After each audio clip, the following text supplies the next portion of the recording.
The biggest problem, the gorilla in the room, is the pharmaceutical industry. The drug companies spend something like $80 billion a year on marketing and lobbying. They spend much, much less on research, and most of the research they do is really a tool of marketing, not developing wonderful new products. They have become extremely expert in influencing physicians and the general public to think that there's a pill solution for every problem, that mental disorders are underdiagnosed, easy to diagnose due to a chemical imbalance, and require a chemical solution. The United States is one of only 2 countries in the entire world that allow direct-to-consumer advertising. If you watch the Super Bowl or any TV program, you're going to see drug ad after drug ad after drug ad. That doesn't happen anywhere else in the world except the United States. They control the airwaves, they control the internet, they control the print media. The drug companies have thousands of salespeople who are trying to convince doctors to use their medication, and they have very little regulation. The FDA is now a castrated regulator. It's really a fox guarding the henhouse. So the pharmaceutical industry rules Washington, rules the airwaves, has tremendous influence over doctors, and has persuaded patients that they need pills they don't really need. It's been pretty well established that about 85% of the medical research literature is just dead wrong. Now, some of this is due to technical factors in how the studies were done.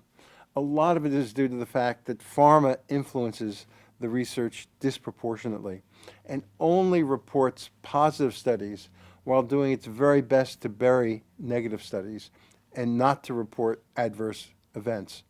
So that doctors are way too much influenced by the pharmaceutical power to control the research, and they're very aggressive and convincing marketing. Added to that, the legion of salespeople who fill their offices and try to convince them that this or that medication that they're pushing is new and wonderful. One of the amazing things is that doctors will prescribe the newest medicine, even though it's not always the best medicine, because it's the most expensive medicine.